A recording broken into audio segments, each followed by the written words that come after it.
Bismillahirrahmanirrahim. Assalamualaikum warahmatullahi wabarakatuh. Alhamdulillah. Wassalatu wassalamu ala rasulillah. Wala hawla wala quwata illa billah. Qala rabbi shrah li sadri wa yassir li amri wahlul 'uqdatan min lisani yafqahu qawli. Subhanaka la ilma lana illa ma 'allamtana innaka antal alimul hakim.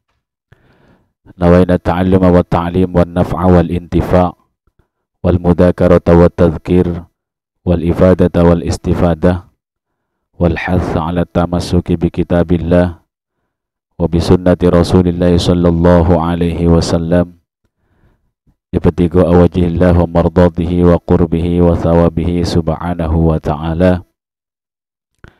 Amma ba'du. Alhamdulillah, bersyukur kepada Allah pada kesempatan malam hari ini kita semua masih diringankan langkah kaki kita untuk bersama-sama di tempat ini belajar bersama-sama dalam kajian kitab fikih, kitab Nailur Roja, syarah dari kitab Safinatun Najah karya As-Sayyid Ahmad bin Umar Asy-Syatiri rahimahullahu ta'ala. Mudah-mudahan apa yang kita pelajari bisa kita amalkan sehingga kita bisa mendapatkan rahmat dari Allah Subhanahu wa ta'ala. Amin Allahumma amin. Kedua, salawat dan salam marilah kita bersama-sama haturkan kepada junjungan kita Nabi besar Muhammad sallallahu alaihi wasallam, Nabi yang kita yakini akan memberikan syafaat kepada kita semuanya, yang saat memintakan syafaat kepada segenap umatnya beliau bersujud di hadapan Allah Subhanahu wa ta'ala. Irfa' ra'sak, kata Allah, ya Muhammad, angkat kepalamu, sal, mintalah, maka engkau nanti akan diberikan. Beliau memintakan syafaat untuk kita semuanya nanti di yaumil akhir.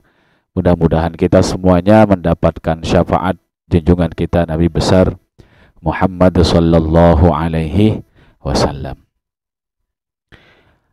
Para hadirin dan hadirat, mustami'in dan mustami'at, pada kesempatan ini kita sampai pada kitab fikih, kitab Nailur Roja, syarah dari kitab Safinatun Najah tentang rukun-rukun sholat yang 17. Maka dari itu sebelum kita mulai, marilah kita bertawasul terlebih dahulu. Harapan mudah-mudahan kita semua sama-sama mendapatkan kucuran rahmat dan juga bisa mengamalkan apa yang kita pelajari dalam kehidupan kita sehari-hari. Ala hadhihi niyah wa ala kulli niyatin salihah wa ila hadratin nabil mustafa Rasulillah Muhammad sallallahu alaihi wasallam wa ala alihi wa sahbihi wa zawjihi wa dzurriyyatihi wa ali baitil kiramil barrati wa ruhi mabaihi wa ikhwanihi minal anbiya wal mursalin wal malaikatil muqarrabin wal ulama'il amilin al kamilin wa syuhada wa salihin, wa khususan al-Rasyidin Abu Bakr wa Umar wa Uthman wa Ali wa anis sittatil mutabimin asyatil kiram radhiyallahu anhum wa an baqiyati sahabati wal qarawati wa jami'it tabi'in wa tabi'it tabi'in wa man tabi'ahum bi ihsanin ila yaumiddin wa khususan syabatul qadir al-jalani. Thumma ila ruhi mu'allif hadzal kitab Asy-Syaikh Sayyid Ahmad bin Umar Asy-Syatiri wa bi qasim al-qasim wa ila jami'il fuqaha wan nahwiyin wal muhadditsin wal mufassirin wal ulama wal musannifin, thumma ila jami' masyayikhina wa asatidatina wa bainahumatin al-Fatihah. A'udzu billahi minasy syaithanir rajim. Bismillahir rahim. Alhamdulillahi rabbil alamin arrahmanir rahim maliki yaumiddin. Iyyaka na'budu wa iyyaka nasta'in. Ihdinas siratal mustaqim. Siratal ladzina an'amta 'alaihim ghairil maghdubi 'alaihim waladdallin. Amin. Bismillahirrahmanirrahim. Wa qala al-musannifu rahimahullahu ta'ala wa nafa'ana bihi wa bi'ulumihi fid dharain. Amin. Faslun, adapun ini ialah satu fasal. Arkanus sholati sab'ata asyarah. Arkanus sholati, rukun-rukunnya sholat, sab'ata asyarah ialah 17. Jadi sebelum kita bedah, kita rinci bersama tentang rukun-rukun sholat, alangkah baiknya kita lebih dahulu mengenal apa yang dinamakan rukun, apa yang dinamakan syarat, dan lain sebagainya. Rukun itu adalah sesuatu yang dibutuhkan di dalam melaksanakan sholat dan termasuk daripada sholat tersebut. Itu namanya rukun.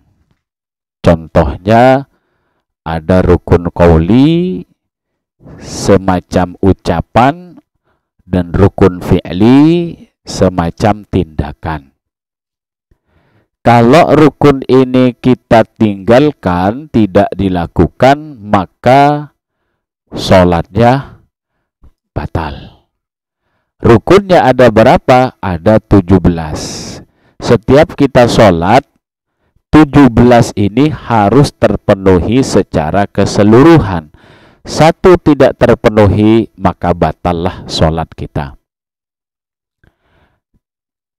Berarti rukun ini saat kita melakukan ibadah sholat.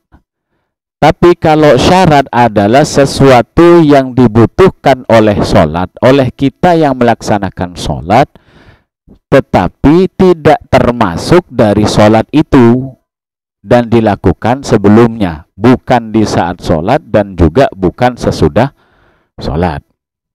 Contoh wudhu.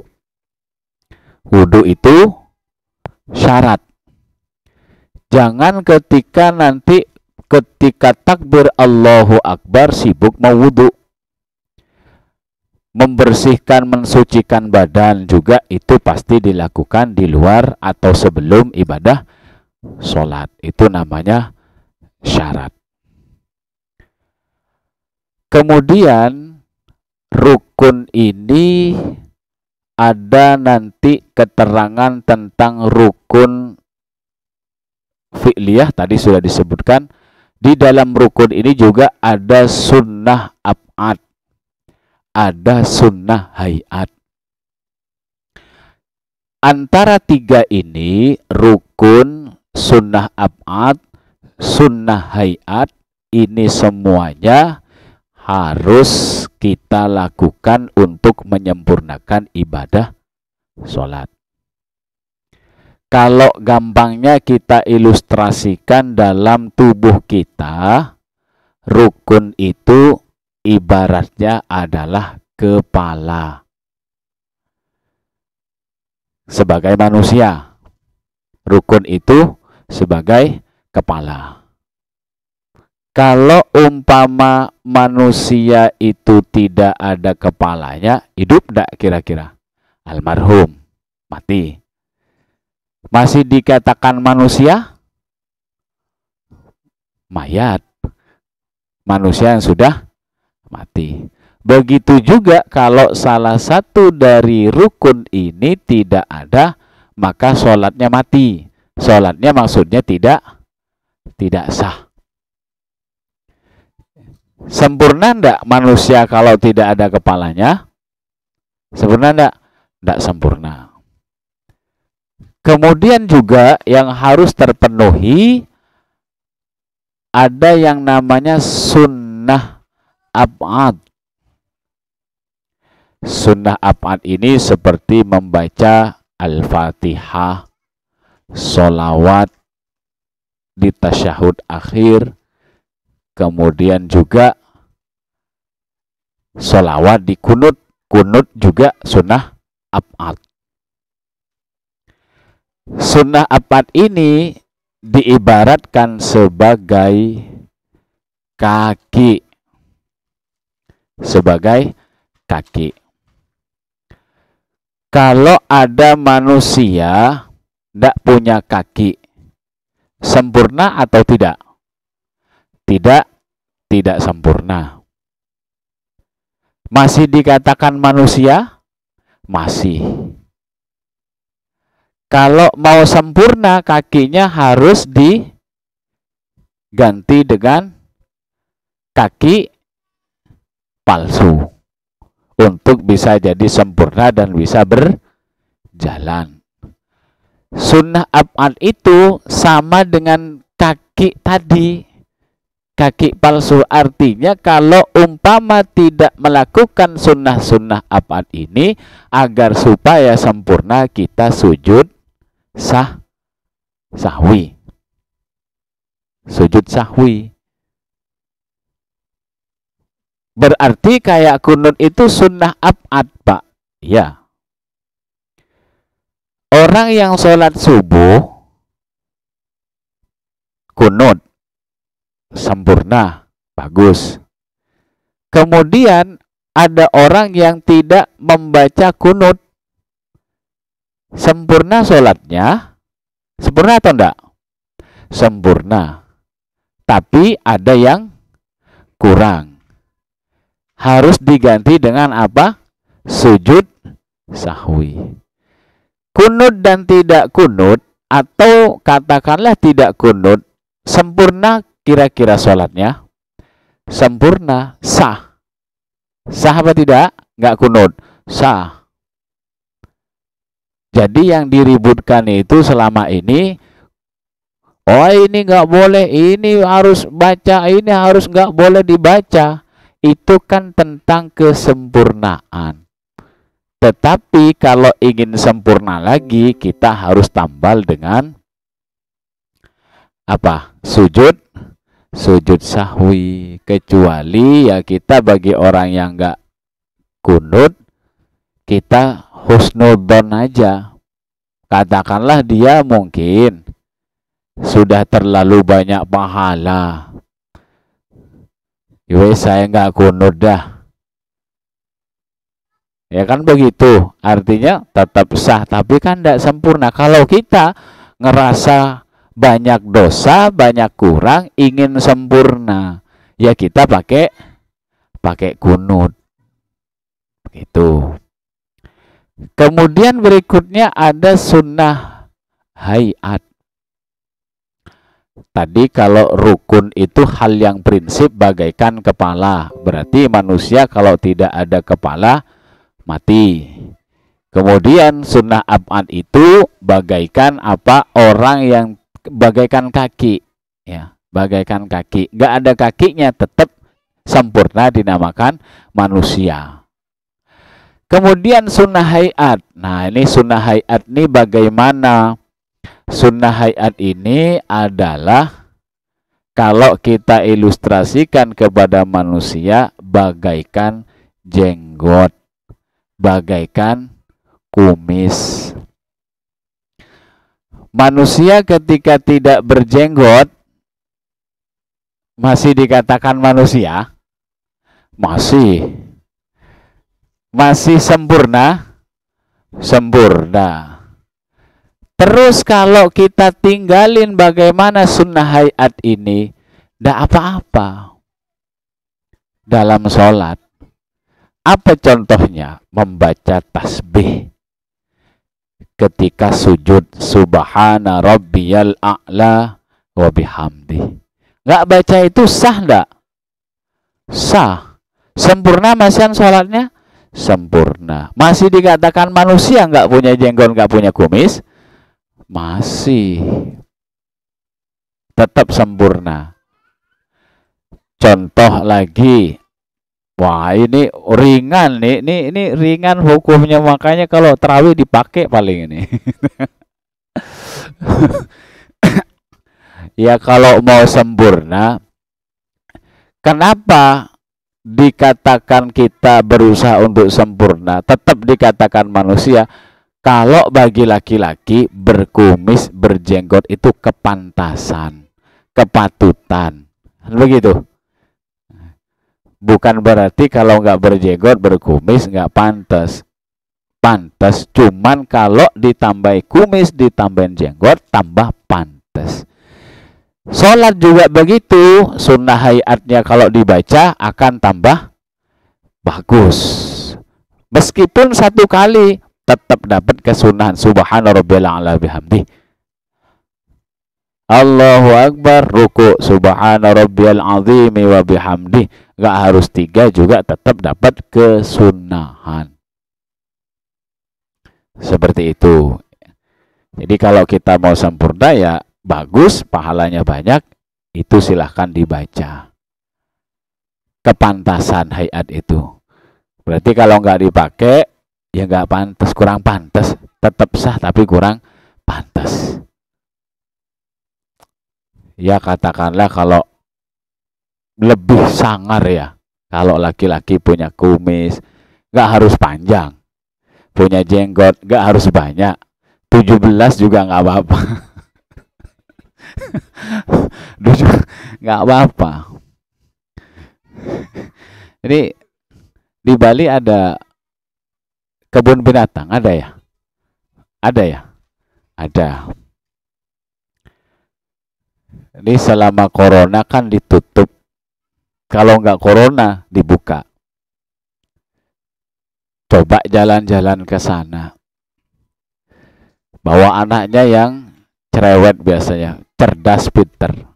Tanya ke bapaknya sambil jalan, Pak, yang berjenggot itu apa? Berjenggot tanpa berkumis itu apa namanya?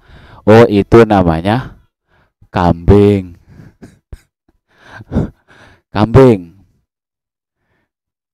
Jangan nganggap karena cuman jenggot aja kumis dada kayak kambing, bukan itu maksud saya. Nanti ujung-ujungnya ada ini kepantasannya itu. Terus jalan lagi, ketemulah sama hewan. Pak, itu yang tidak berjenggot tapi berkumis itu apa namanya?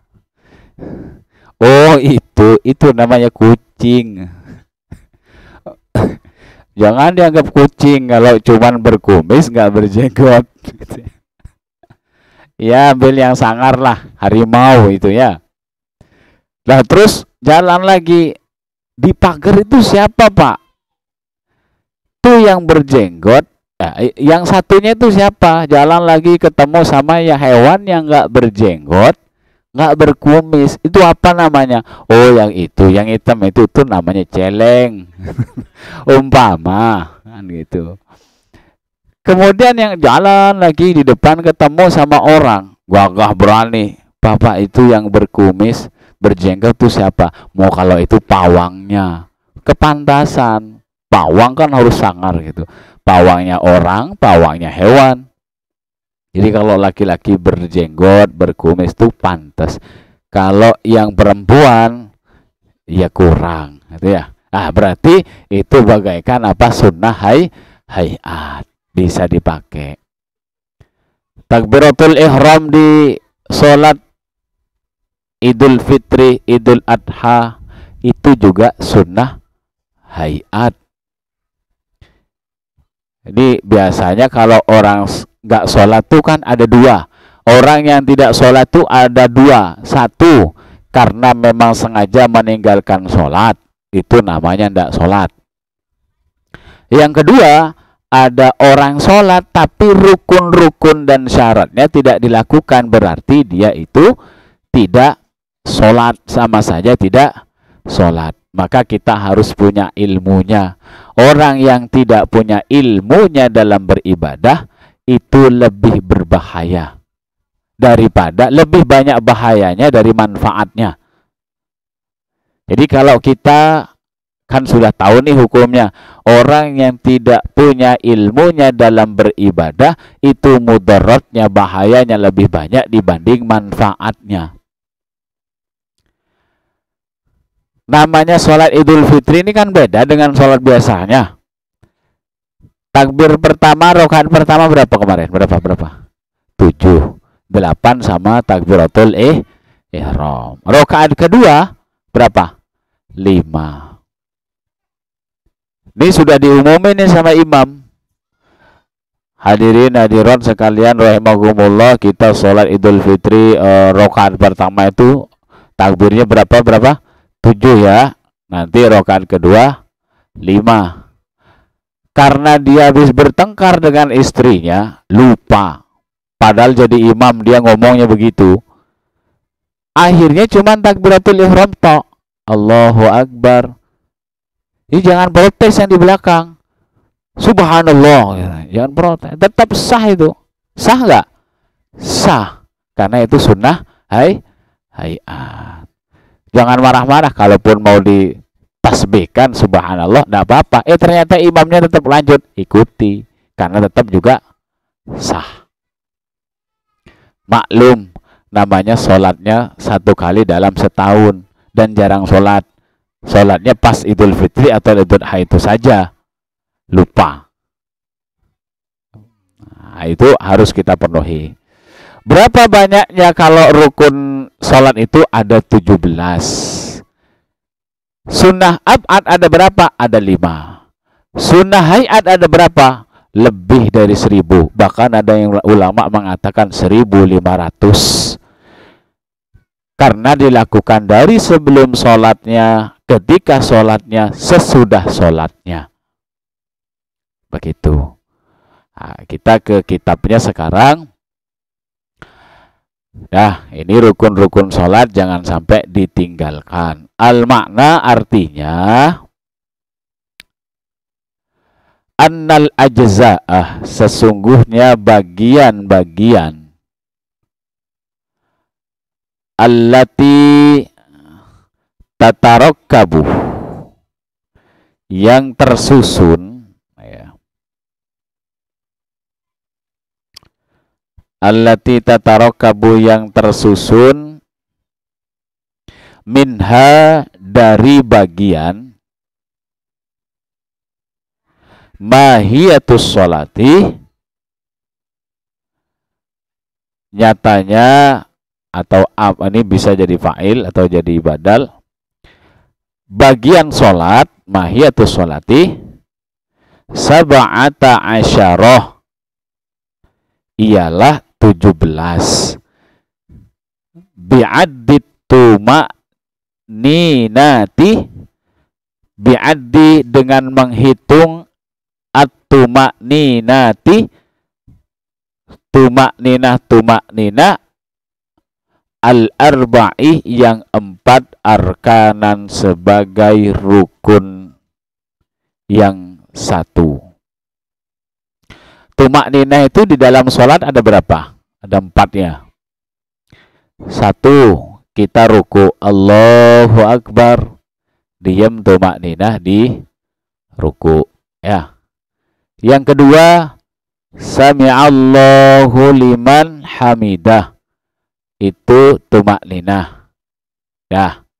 Kemudian yang ketiga, ketika kita sujud, Allahu Akbar, ya, diam, jangan bergerak, gak boleh. Kemudian yang keempat, Allahu Akbar, ketika duduk di antara 2 sujud. Disitulah kita berdoa sebanyak berapa doa?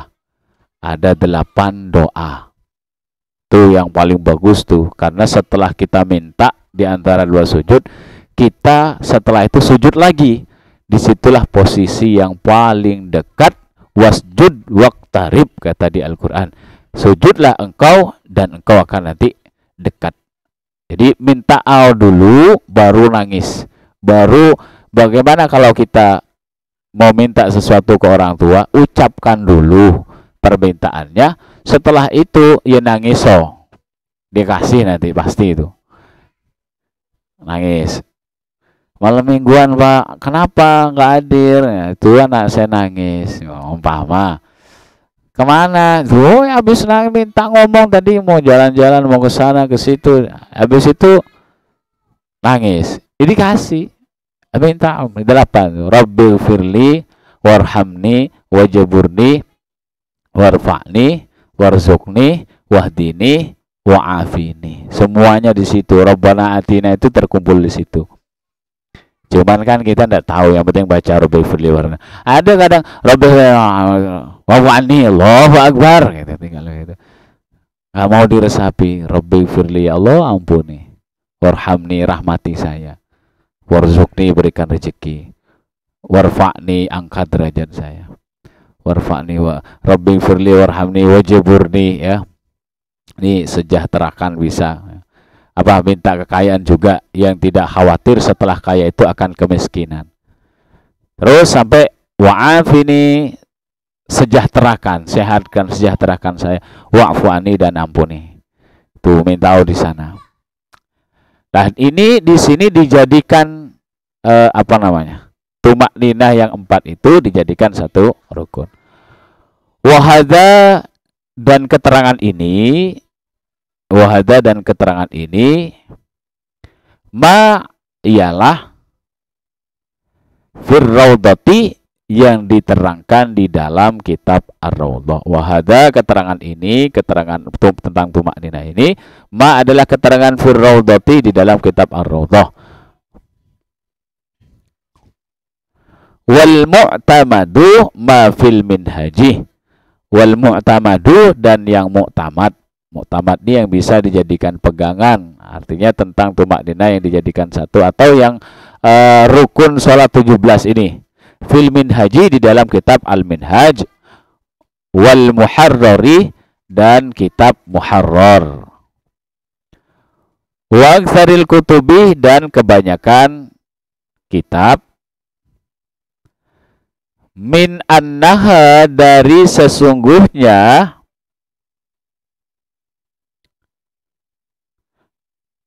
salasata asyarah. Ini kalau dirinci, yang di atas ini 17 kalau dirinci. Min annaha salasata asyarah, 13. Ada yang mengatakan 13, ada yang mengatakan 17. Kalau yang 17 berarti dirinci tumak ninahnya. Kalau yang 13 dijadikan satu. Bija'lit tumak ninati, dengan menjadikan tumak ninah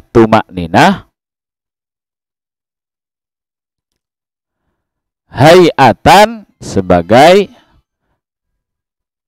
tindakan, tabi'atan, yang mengikuti, lirrukni, pada rukun. Wa ala kullin, dan atas semuanya, fala buddha, maka harus, minha, dari tumak ninah itu, artinya harus dilakukan. Artinya meskipun ada yang nyebut 17 tetap wajib dilakukan, ada yang menyebut 13 dengan dijadikan sunnah hayat karena ikut kepada rukun, itu juga wajib, harus, fala buddha. Fal khilafu, maka perbedaannya lafziyun, hanya secara lafaz, penyebutan to. Sama dengan kalau di tajwid idgham itu ada hukum dan sukun atau tanwin itu ada berapa bila bertemu dengan salah satu huruf hijaiyah. Ada yang mengatakan 5, ada yang mengatakan 4. Yang mengatakan 4 itu menjadikan idgham bi gunnah dan bila gunnah itu terhadap idgham jadi satu. Jadi idhar, iklab, ikhfa, idgham. Kalau ada yang mengatakan 5, bisa juga idhar, gunnah, idhar, idgham bi gunnah, idgham bila gunnah, iklab, ikhfa, sama. Jadi cuman secara lafaz saja. Ya. Tapi semuanya itu wajib dilakukan. Nah, para hadirin dan hadirat sekalian, yang pertama al-awwalu yang pertama an-niyatu, ialah niat. Jadi rukun yang pertama itu yang wajib terpenuhi atau yang termasuk dari bagian sholat itu adalah niat. Sekarang pertanyaannya niat nih, tentang niat, karena nanti di sini tidak dijelaskan tentang derajatnya atau caranya kalau kita niat. Jadi hadirin dan hadirat sekalian, kalau kita ingin membaca niat kepada sholat fardu itu ada 3. Kan kita biasanya baca semua nih. Usolli fardul maghribi thalatha raka'atin mustaqbilal kiblati adaan imaman atau ma'muman lillahi ta'ala. Ya. Niatnya wajib atau tidak? Wajib. Melafalkannya sunnah. Ini sunnah hayat. Ditinggal boleh enggak tanpa membaca usolli? Boleh. Sah sholatnya? Sah. Seperti tadi, bagaikan apa sunnah hayat itu? Kumis dan jenggot. Nggak pakai itu pantas nggak? Nggak pantas. Kurang kepantasan kepatutannya ya. Tapi sempurna sebagai manusia tetap. Artinya sholatnya tetap sah. Sah. Tapi pantas enggak? Kurang pantas. Maka jangan diperdebatkan lagi. Wah, menurut ini nggak boleh baca usolli, itu bid'ah gitu ya. Wah, ini dah makanya kalau di fikih itu dirinci sekali. Ini namanya sunnah hayat. Dipakai monggo, nggak dipakai juga nggak apa-apa. Tapi yang berpendapat nggak pakai itu dan kekeh, ya anggap aja dia pahalanya banyak, lagi ngurangin apa? Pahala. Kalau kita baca supaya dapat pahala. Membantu menguatkan lisan ketika kita membaca niat, dibantu dengan lidah. Ini biasanya nih gangguannya di hati ini kalau sholat biasanya begitu. Uzkur kada katanya setan tuh. Yo, sebutin apa aja, pikirin. Konsentrasi, ketemu dah, dompet ada di bawah. Ketemu semuanya. Konsentrasi itu biasanya di sholat. Kata setannya begitu, uzkur kada. Makanya dalam hikayah ada setan. Ini anak buahnya setan nih. Ketemu sama anak buahnya, mau kemana nanti? Tuh mau ikut itu ke pasar. Ngapain? Mau tak ganggu? Jangan. Nggak usah kamu ikutin, sudah terganggu kalau di setan itu. Kalau di pasar banyak itu ya, godaannya kalau di setan banyak. Kalau di pasar tuh yang mau ibadah itu aja itu goda itu. Nanti kalau udah berhasil tak kasih hadiah. Ketika ibadah sholat itu biasanya paling kenceng setan itu untuk mengganggu. Nah, kemudian derajatnya sholat ketika antara sholat fardu, sholat yang punya waktu atau sebab, dan sholat mutlak ini beda. Sekarang masalah niat. Kenapa kan tadi harus diucapkan? Kalau kita biasanya ngitung sesuatu pakai hati, ada kebisingan, ya. Terganggu nggak itu? Aduh, berapa dah ini ngitungnya? Perasaan tadi 75 apa 74 ya? Dikencengin 1, 2, 3, 4, bener biasanya. Jadi lisan itu membantu untuk menguatkan hati. Ulama itu begitu, sudah pengalaman. Jadi kalau bilang itu ndak usah, Allahu Akbar, tinggal takbir begitu. Akhirnya ditiru sama anak-anak kita, kan ndak tahu hukumnya, bahwasannya itu kan sunnah hayat, dikira bid'ah. Akhirnya tidak melakukan itu juga, usolli ndak usah. Ke pondok, pulang dari pondok, bapaknya bid'ah itu pak. Oh, karena ndak tahu ini bahwasannya ini adalah sunnah hayat. Kadang lafaz yang kita ucapkan ini memantapkan ya hati kita supaya lebih nikmat untuk kita lakukan. Usolli fardhu, lebih nikmat. Contohnya lebih nikmat dalam kehidupan sehari-hari kita apa? Ini ada yang hobi bola di sini? Ada ya? Oh, ini ada. Pemain terkenalnya siapa? Ribut siapa? Katakanlah Pak Ronaldo mama ya. Oh,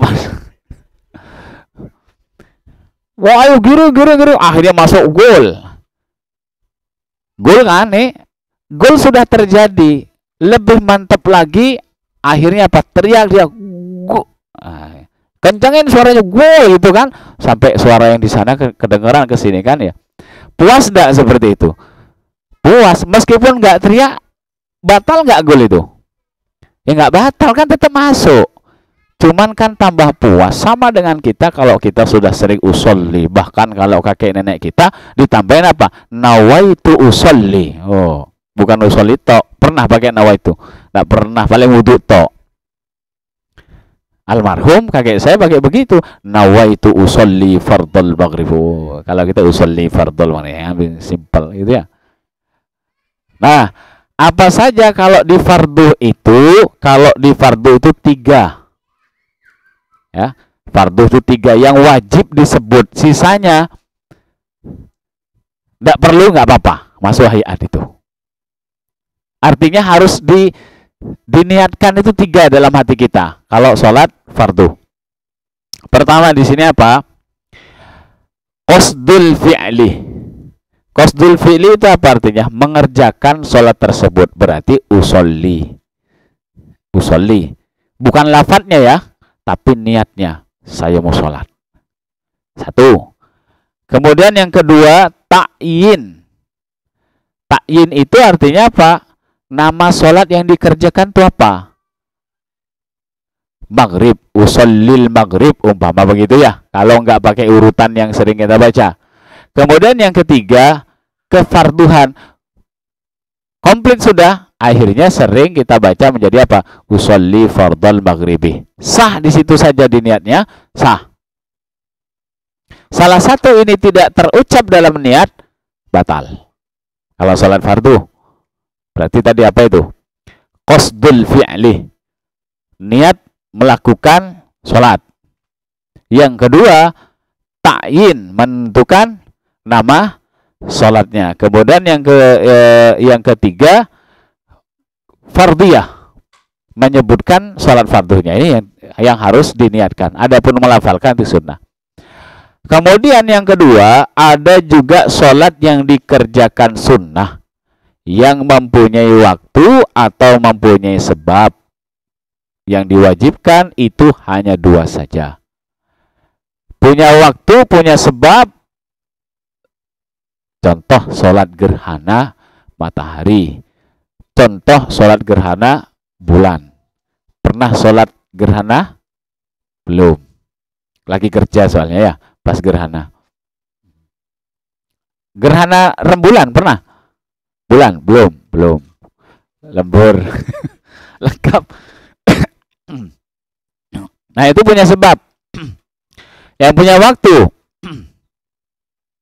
ya seperti rawatib gitu ya. Jadi cuma 2 saja yang dikerjakan. Ya. Ta'yinnya tidak ada, fardiyahnya nggak perlu disebutkan. Usolli, fardunya kan tidak ada. Usolli, witir biasanya. Kan disebut semua ya. Kalaupun kita mau pakai bahasa Indonesia, pakai Jawa, saya niat salat witir. Udah begitu aja. Gitu aja. Kemudian ada yang namanya salat mutlak. Salat mutlak, salat yang tanpa sebab, waktu juga tidak ada. Kalau salat duha, ada waktunya itu? Ada, jangan salat asar. Jangan di waktunya asar, tidak sah. Itu. Nah, itu 2 aja. Ya, tapi kalau sholat mutlak itu cuma 1. Ya. Jika sholat yang dikerjakan sunnah mutlak tanpa sebab diwajibkan niat mengerjakan sholat tersebut saja. Tahajud. Tapi kalau mau kepingin sempurna, usolli sunnatat tahajjudi rakaataini mustaqbilal kiblati adaan lillahi ta'ala. Udah, kalau mau sempurna. Itu yang harus kita ingat. Umpama imamnya nih buru-buru umpama, atau imamnya ya tarawih itu biasanya udah Fatihah habis, kemudian sholat surat-surat pendeknya habis, kita baru datang. Sholat Isya padahal cepet boleh nggak? Makruh. Boleh, asalkan yang 17 ini tetap ada ini ya. Atau yang berapa? 13 itu tetap ada rukun-rukunnya. Kemudian kita tahu kalau itu sholat wajib. Ini kalau saya baca usolli fardal maghribi salasa raka'atin, keburu berdiri dari rukuk nanti, nggak nutut nanti. Ya udah 3 itu aja. Saya niat sholat maghrib fardhu. Udah, Allahu Akbar, ikutin imam. Jangan dibaca semuanya. Ini tergantung imam juga, si makmumnya juga harus cerdas, harus punya ilmunya. Tapi kalau tarawih yang 7 menit 23 rakaat itu, meskipun makmumnya berusaha cerdas, kayaknya batal itu. Apa yang dibaca Fatihah, Bismillahirrahmanirrahim, Allahu Akbar, Allah, itu makninanya tidak ada, gitu ya. Tuh, makanya harus hati-hati, eman. Jadi yang pertama itu adalah niat, harus dilakukan. Al-makna artinya annal awwalah, sesungguhnya yang pertama. Annal awwalah, sesungguhnya yang pertama. Min arkanis sholati, dari rukun-rukunnya sholat. Niyatu fi'liha, niat melakukan sholat.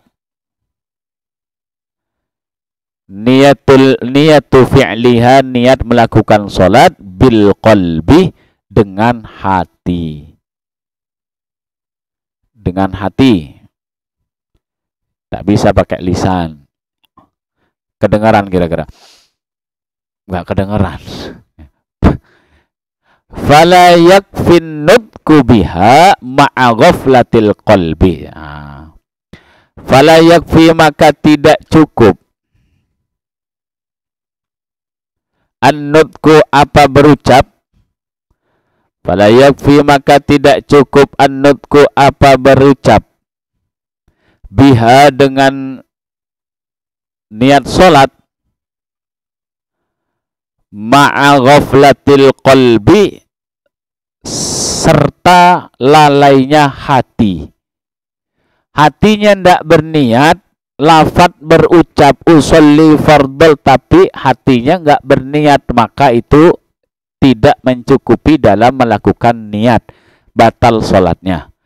Kebalikannya, kalau kita niat tanpa berucap usolli, itu juga tetap sah. Yakfi, cukup. Wala yadurrun nutku, dan tidak berbahaya, artinya tetap sah. Wala yadurru, dan tidak berbahaya, dalam kurung tetap sah. An-nutku, berucap. Bi khilafi ma, berbeda dengan sesuatu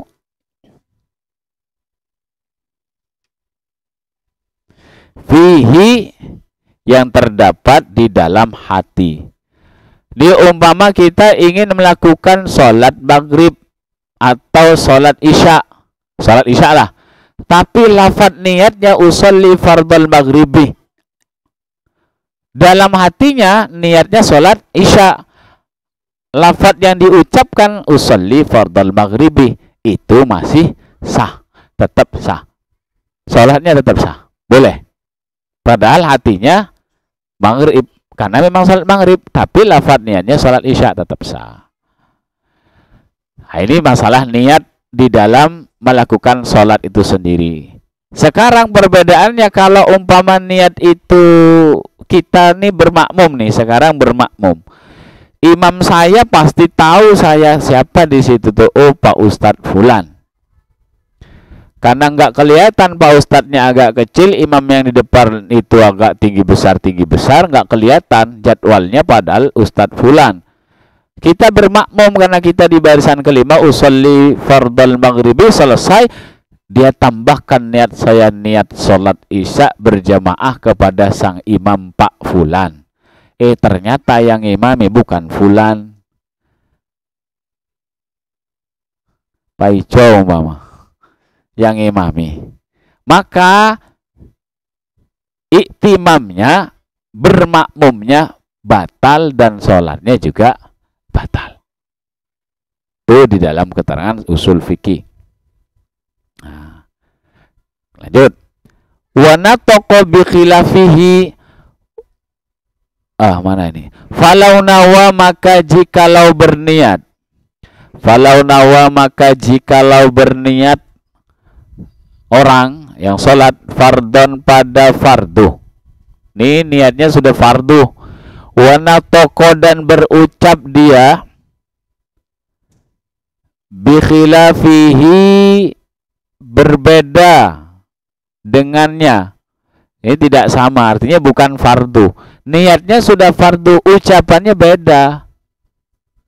Ka'annawa, seperti berniat dia, orang yang sholat ad-duhroh, sholat duhur. Niatnya sudah fardu duhur.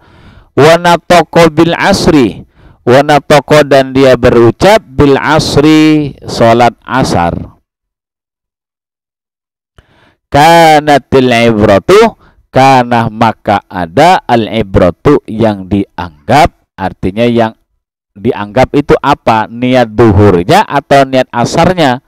Bima, dengan sesuatu, nawahu, yang berniat siapa orang, hu, padanya.